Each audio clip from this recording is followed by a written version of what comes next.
नमस्कार, स्वागत है आप सभी का राजस्थान की खबरों में। मैं आपके साथ निकिता कश्यप। बुलेटिन की शुरुआत करते हैं। राजस्थान की विधानसभा सत्र आज से शुरू हो गया है और जिसमें विपक्ष के विधायक एकजुट होकर सदन के बाहर पहुंचे और जहां वोट चोरी लिखी हुई तख्तियों को लेकर जमकर नारेबाजी भी की गई। तो वहीं आपको बता दें कि वोट चोरों संविधान जाग गया हिंदुस्तान और वोट चोर गद्दी छोड़ो की तख्तियों पर लिखकर प्रदर्शन किया गया। तो वहीं आपको बता दें कि विधानसभा पहुंचने पर मंत्री और विधायकों ने मुख्यमंत्री भजनलाल शर्मा का स्वागत किया। तो वहीं आपको बता दें कि स्पीकर वासुदेव देवनानी ने सीएम भजनलाल शर्मा से जो है मुलाकात की। तो वहीं शोक सभा के बाद 3 सितंबर सदन स्थगित कर दिया गया है और जिसमें कि विधानसभा सत्र के पहले दिन ही कांग्रेस विधायक दल ने अपने तेवर दिखाए और जहां पर आपको बता दें कि विधायक आवासीय परिसर से कांग्रेस के विधायक एक साथ पैदल मार्च के रूप में विधानसभा पहुंचे और जहां सत्र में राजस्थान स्वास्थ्य विश्वविद्यालय अध्यादेश 2025 सदन के पटल पर रखा गया है। आपको यह भी जानकारी देते चले कि चिकित्सा मंत्री गजेंद्र सिंह अध्यादेश प्रस्तुत उनके द्वारा किया गया और जहां पर कारखाना संशोधन विधेयक को भी सदन में रखा गया है।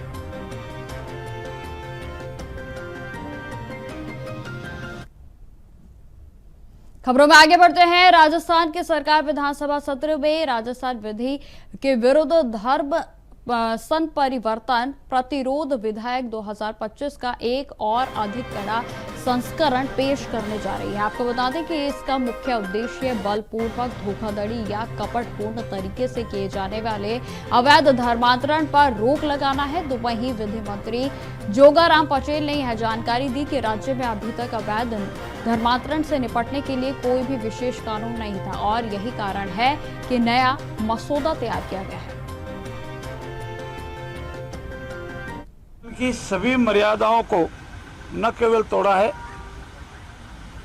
बल्कि अपने पूर्व के जनप्रतिनिधियों और विधानसभा के गरिमाओं को बहुत भारी ठेस पहुंचाई है। आज जिस तरीके से कांग्रेस ने नया इतिहास रचा है, पहले दिन हमेशा राजस्थान विधानसभा का इतिहास रहा है। बैठते हैं, सुनते हैं, सौभाग्य व्यक्ति जब होती है, कंडोलेंस मीटिंग होती है, उसमें व्यवधान नहीं करते हैं। लेकिन आज कांग्रेस की तरफ से जिस तरह का व्यवहार विधानसभा के पटल पर किया गया, हल्ला किया गया,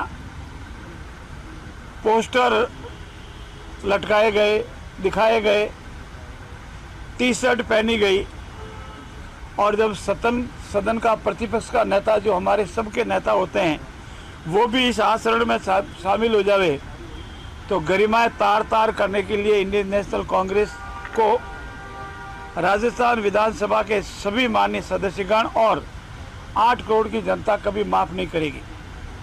आज कांग्रेस की वरिष्ठ नेता गिरिजा व्यास, आदिवासी नेता शिबू सोरेन, सतपाल मलिक साहब जैसे ऐसे वरिष्ठ नेताओं की शोभाभिव्यक्ति हो रही थी, उसी दौरान उन्होंने होहल्ला किया और बाद में बैठे उसमें भी विघ्न डाला। जिन्होंने 5 साल तक अपने कार्यकाल के दौरान जनता का कोई कार्य नहीं किया, जिनके पास जनता से संबंधित कोई मुद्दे नहीं हैं, जिनका आपस में एकता नहीं है और जिनके निर्देश पर जो सदन से अदृश्य है, जिनके निर्देश पर इस तरह से कार्रवाई की जाती है, वो न केवल निंदनीय है बल्कि सदन की गरिमा को हमेशा हमेशा तार करने वाली गिनी जाएगी। और राजस्थान विधानसभा के इतिहास में साहबजादे को खुश करने के लिए टी-शर्ट पर जिस तरह का स्लोगन लिखा गया है वो पता लगता है कि ये मात्र किसी के कहने पर एक ही परिवार की वाई लूटने, उनकी चापलूसी करने के लिए इस तरह से किया गया है। जिन नेताओं ने बिहार में जिस मंच से माननीय प्रधानमंत्री जी या उनकी स्वर्गवासी शतायु माताजी के संबंध में जिस मंच से जिस तरह की भाषा का प्रयोग किया गया, और मात्र उनकी जो तथाकथित वोट चोर की यात्रा है, और जिस कांग्रेस ने पूरे अपने कार्यकाल के दौरान इसी काम को किया, वो हमारे इस तरह का आरोप लगा रहे हैं। स्वायत्त शासित संस्थाओं पर इस तरह के आरोप लगाना न केवल निंदनीय है बल्कि घृणित भी है। मेरा ये भी मानना है कि कांग्रेस की संस्कृति बन गई है कि विघ्न डालो, हल्ला करो और भाग जाओ। किसी मुद्दे पर कोई मुद्दा रखना नहीं, विकास का मुद्दा नहीं रखना और मात्र हो हल्ला करना। और जिस तरह की गाली गलौज मंच से की जा रही, जैसी कांग्रेस की परंपराएं बन रही है, वो इस लोकतंत्र के इतिहास में ठीक नहीं है, ऐसा भी मेरा मानना है। राजस्थान की उच्च शिक्षा भर्ती को लेकर सियासी घमासान पूरे तरीके से तेज हो गया है, जहां आपको बता दें कि लगातार सरकार की ओर से घमासान जो है तेज है। और जहां आपको बता दें कि कांग्रेस प्रदेशाध्यक्ष गोविंद सिंह डोटासर के द्वारा जो है लगातार इसमें जो है आपको बता दें कि उनकी ओर से आवाज उठाई गई। आपको बता दें कि राजस्थान की उच्च शिक्षा भर्ती को लेकर सियासी घमासान पूरे तरीके से तेज हो गया है। और जहां पर कांग्रेस के प्रदेशाध्यक्ष गोविंद सिंह ने बीजेपी सरकार पर तीखा हमला बोलते हुए कहा कि प्रदेश में स्थायी भर्ती की जगह गुजरात मॉडल की तर्ज पर शिक्षा वीर बनाकर शिक्षकों को अग्निवीर की तरह अस्थायी रास्ते पर धकेला जा रहा है। डोटासर में सोशल मीडिया पर लिखा गया है कि प्रदेश के 376 महाविद्यालयों में 5,299 शैक्षणिक पद खाली हैं, लेकिन सरकार केवल 3,540 पदों पर ही भर्ती कर रही है और वह भी अस्थायी आधार पर।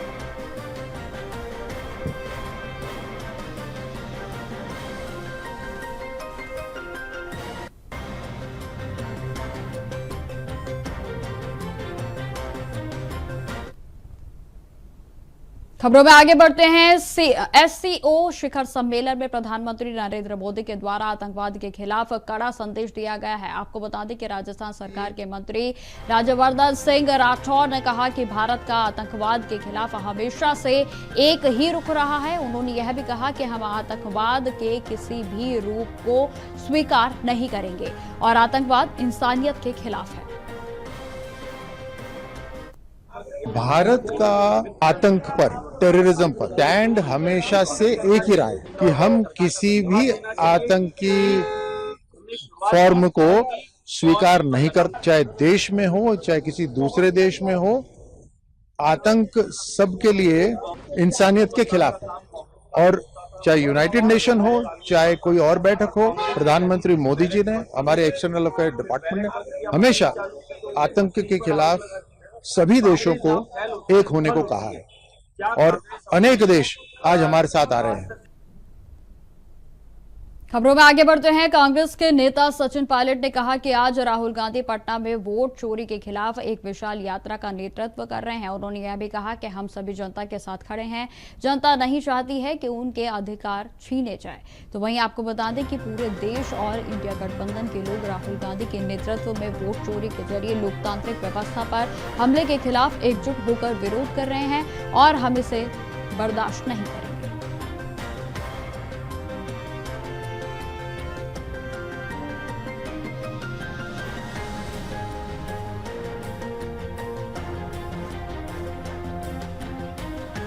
आज राहुल गांधी जी पटना में यात्रा निकाल रहे हैं वोट चोरी के खिलाफ और हम सब पूरे कांग्रेस जनता के साथ खड़े हैं। जनता चाहती है उनके अधिकारों को छीना ना जाए और ये जो प्रहार हो रहा है हमारी लोकतांत्रिक प्रणाली के ऊपर वोट चोरी के माध्यम से, उसके विरोध में पूरा इंडिया अलायंस, पूरे देश की जनता और पूरी कांग्रेस पार्टी राहुल जी के नेतृत्व में सामने खड़ी है। इसको बर्दाश्त नहीं करेंगे और वोट चोरी कर जो ये लोग सत्ता में आने की कोशिश बार बार करते हैं। जयपुर में वोट अधिकार यात्रा पर कांग्रेस विधायक और राजस्थान के विधानसभा विपक्ष के नेता टीकाराम जूली ने कहा कि देश में वोट चोरी का अभियान चलाकर बीजेपी जिस तरह से सत्ता में है, राहुल गांधी ने उसकी पोल खोल दी है। राहुल गांधी के द्वारा सबूतों के साथ आंकड़े देने के बाद चुनाव आयोग को कार्रवाई करनी चाहिए था।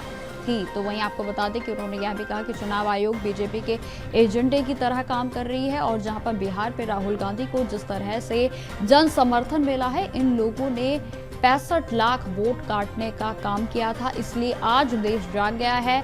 हम चुनाव आयोग से निष्पक्ष रहने की अपील करते हैं। के अंदर वोट चोरी का अभियान चला के भारतीय जनता पार्टी सत्ता के अंदर बैठी है। अब ये भारतीय जनता पार्टी की पोल जो है राहुल गांधी जी ने खोल दी है। आज एक एक सबूत के साथ राहुल गांधी जी ने जो डेटा दिया है, उसके बाद चुनाव आयोग को जागना चाहिए था। चुनाव आयोग भारतीय जनता पार्टी का एजेंट बन के काम कर रहा है। वो उन डाटा की जो है जांच नहीं कराना चाहता, उल्टा राहुल जी से हल्फनामा मांगता है। और बिहार के अंदर जिस प्रकार से जनता का समर्थन राहुल गांधी जी को मिला है, इन लोगों ने वहां भी 65 लाख वोट काटने का काम किया था। तो आज देश जाग चुका है। हम सब लोग राहुल गांधी जी के समर्थन में आज पूरा हमारा विधायक दल वोट चोर गद्दी छोड़ के नारे के साथ ये अपील करता है चुनाव आयोग से कि वो निष्पक्ष रहे, निष्पक्षता के साथ काम करे, भारतीय जनता पार्टी का एजेंट बन के काम नहीं करे।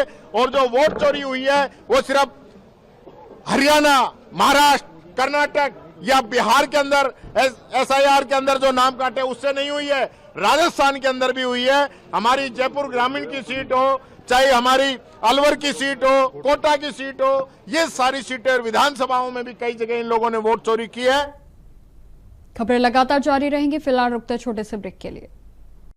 ब्रेक के बाद एक बार फिर से स्वागत है आप सभी का। बढ़ते हैं खबरों की ओर। खबर बीकानेर से है, जहां जमकर हुई बारिश से पूरे तरीके से शहर लबालब हो गया, तो जहां प्रशासन के दावों की भी पोल खुल गई है। आपको बताते चले कि बीकानेर में रविवार की शाम हुई तेज बारिश से पूरे शहर को पानी से लबालब कर दिया और जहां मानसून के टॉप लाइन बीकानेर के नजदीकी से गुजर रही, तो पूरे तरीके से जो है पानी से शहर जो है इस समय लबालब नजर आ रहा है। वहीं आपको बताते चले कि गांवों में भी जमकर बारिश हुई है और इसी दौरान बीकानेर में भी 45 mm की बारिश हुई। आपको बताते चले कि शहर में कई मार्गों पर पानी 2 से 3 फीट तक भर गया है और जहां पर आवाजाही पूरे तरीके से ठप हो गई है। गनीमत यह रही कि अब तक किसी के हताहत होने की कोई रिपोर्ट सामने नहीं आई है। राजस्थान की मरुनगरी बीकानेर में ताबड़तोड़ बारिश रात में भी रही, कल दिन में भी रही और आज भी जारी है। कहीं ना कहीं ऐसा देखने में आ रहा है कि अब जो सूरज की जो किरणें जो धूप के रूप में निकल रही है, कहीं ना कहीं राहत की उम्मीद की जा रही है। राहत की किरणें जरूर बीकानेर में अब नजर आने की बात सामने दिख रही है। आपको बताना चाहूंगा कि 45 mm बारिश बीकानेर में कल आई, जो कि रिकॉर्ड है। एक तरह से बहुत कम समय में इतनी तेज बारिश और इतना सब कुछ आना अपने आप में बड़ा मामला रहा। जगह जगह जहां प्रशासन का पूरी तरह से ये माना जा सकता है फेलियर नजर आया जगह जगह। और अगर हम बात करें तो बीकानेर प्रशासन, जिला प्रशासन की बात करें तो जो व्यवस्थाएं की जानी चाहिए थी वो नहीं थी और तमाम तरह की माकूल व्यवस्थाएं वहां पर नजर नहीं आई। हालांकि बीकानेर के उपनगर गंगा शहर की बात करें तो वहां पर जबरदस्त जगह जगह जहां पानी है। वहीं अगर हम बात करें सुजान देसर क्षेत्र की बात करें, चाहे बीकानेर की रामपुरा बस्ती की बात करें, चाहे शहर के अंदरूनी भागों की बात करें, खूब जबरदस्त बारिश रही और लगभग 1 घंटे तेज बारिश जो बरसी उसने कहीं ना कहीं माहौल है जो बीकानेर में एक तरह से लबालब कर दिया, पानी से लबालब हो गया। बीकानेर का कोर्ट गेट है, वहां पर पानी बहता दिखाई दिया। कहा जा सकता है कि बीकानेर में तेज बारिश और नगर निगम क्षेत्र, अभी जहां हम लोग खड़े हैं उस जगह का नाम है सूरसागर। जी हाँ, उस बीकानेर की गिनानी का पानी है जिसको सूरसागर में डाइवर्ट कर दिया गया। देख सकते हैं कि किस तरह से डाइवर्ट हुआ ये पानी। कहीं ना कहीं मामला माना जा सकता है कि जरूरत यह है कि जिला प्रशासन और नगर निगम प्रशासन, BDA प्रशासन पूरी तरह से इसे देखे और देखने के बाद में और इस चीज पे सुधार करें। अब खबर अजमेर से है, जहां लगातार हो रही बारिश के कारण अजमेर शहर के कई इलाकों में सड़कों पर जल भराव की स्थिति बन गई है। तो वहीं आपको बता दें कि खासकर पुराने बाजार, बस स्टैंड और कई रेजिडेंशियल क्षेत्रों में भी पानी जमा होने से आवागमन पूरे तरीके से प्रभावित हुआ है। तो वहीं आपको बता दें कि लोगों को गाड़ियों और पैदल चलने में भी भारी परेशानियों का सामना करना पड़ रहा है। नगर निगम की ओर से जल की निकासी को लेकर लगातार प्रयास जारी है। तो वहीं आपको बता दें कि मौसम विभाग ने अगले कुछ दिनों तक भी बारिश का अनुमान जताया है। तो वहीं प्रशासन से जल्द ही प्रभावी उपाय करने की मांग भी की जा रही है।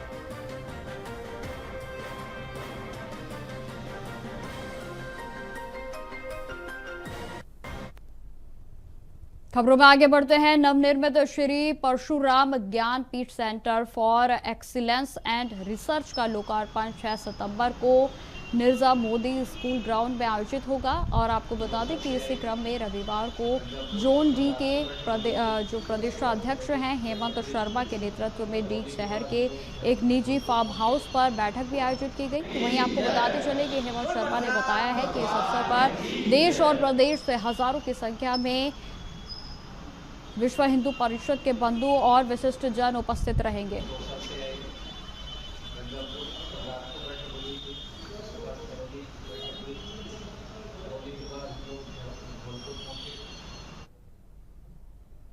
अब खबर नागौर से है, जहां पर सदर थाना के गोगेलाव में बदमाश एटीएम उखाड़ कर ले गए। जी हां, आपको बता दें कि एटीएम में 10,58,000 रुपए थे और सदर पुलिस आसपास के लगे सीसीटीवी फुटेज से बदमाशों की तलाश कर रही है। तो वहीं आपको बता दें कि सदर थाना अध्यक्ष के द्वारा इस पर जानकारी देते हुए बताया गया है कि बस स्टैंड के पास जो SBI का एटीएम है वो लगा हुआ था और देर रात्रि गैस कटर की सहायता से चोर इस एटीएम को उखाड़ कर ले गए।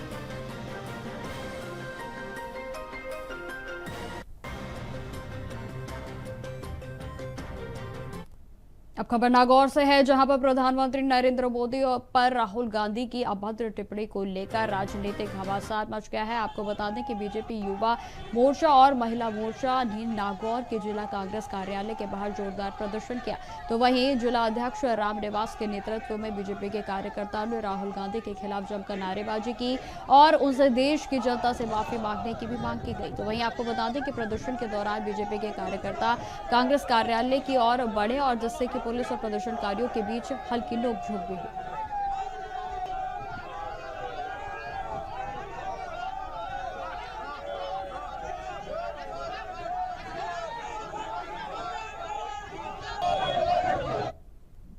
अब खबर जालोर से है, जहां पर जिले में लगातार हो रही भारी बारिश से जनजीवन पूरे तरीके से अस्त व्यस्त हो गया है। आपको बता दें शहर का मुख्य रोडवेज बस स्टैंड जल भराव के कारण तालाब में तब्दील हो गया और जिससे यात्रियों को भारी परेशानियों का सामना करना पड़ रहा है। तो वहीं बैठने तक की कोई भी उचित व्यवस्था इस बस स्टैंड पर नहीं देखने को मिल रही है। तो वहीं आपको बता दें कि हर साल बारिश के समय नगर परिषद की व्यवस्थाओं पर सवाल उठते हैं, लेकिन इस बार हालात और भी बदतर हो गए। तो वहीं आपको बता दें कि जालोर के शहर की 7 से 8 कॉलोनियों में पिछले कई दिनों से पानी में पूरे तरीके से डूबी हुई हैं और जहां लोगों के घरों में भी पानी घुसा हुआ है, जिससे दैनिक जीवन भी प्रभावित हो रहा है।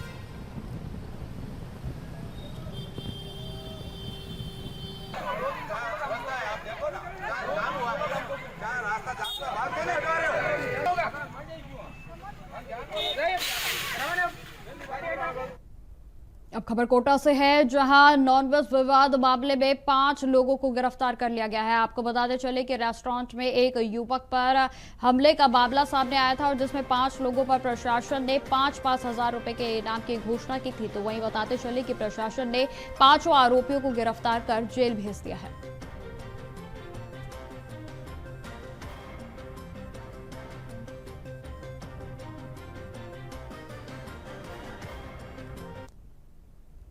अब खबर डिडवाना से है, जहां 27 वर्षों में फिर से बरडवा की पुलिस थाने का शुभारंभ हुआ। जी हां, आपको बता दें कि इस अवसर पर राजस्व के राज्य मंत्री विजय सिंह चौधरी ने मुख्य अतिथि के रूप में थाने का उद्घाटन किया। तो वहीं कार्यक्रम में जिला कलेक्टर समेत तमाम अधिकारी और जनप्रतिनिधि उपस्थित रहे। बताते चले कि ब्रिटिशकालीन यह थाना 1998 में बंद कर दिया गया था और जिससे अब भजनलाल की सरकार की घोषणा के बाद फिर से एक बार प्रारंभ किया गया है। तो वहीं बता दें कि मंत्री चौधरी ने इस मौके पर कहा कि प्रदेश सरकार अपराध नियंत्रण और महिला सुरक्षा को लेकर काफी गंभीर है, इसलिए नए थाने की स्थापना हो रही है।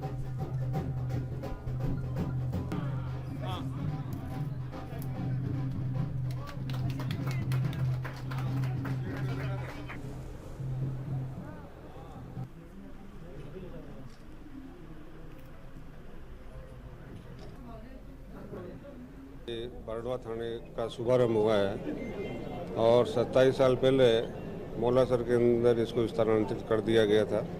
लोगों की और सबकी इच्छा थी और हमारे प्रत्याशी रहे करणी सिंह जी, इनके अथक प्रयासों से हमारे माननीय मुख्यमंत्री जी और गृह मंत्री जी ने यहाँ वापस थाने को खोल के जनता को अच्छी सौगात दी है। निश्चित तौर पर इसमें अपराधों में कमी आएगी और आमजन में विश्वास, अपराधियों में भय, ये बना रहेगा और इसमें कोई दिक्कत नहीं है। सरकार पूरी हर क्षेत्र के अंदर विकास कराने में कोई कमी नहीं छोड़ रही है। सरकार का भी एक ध्येय है कि अपराधों में तो कमी लाई जाए, साथ ही महिला अपराधों में भी कमी लाई जाए। बिल्कुल, उसको लेकर के किस तरह से? अभी पहले अपने डीडवाना के अंदर महिला थाना खुला ही था, जिला महिला थाना, तो इसलिए महिलाओं के अपराधों में कमी न आने के लिए।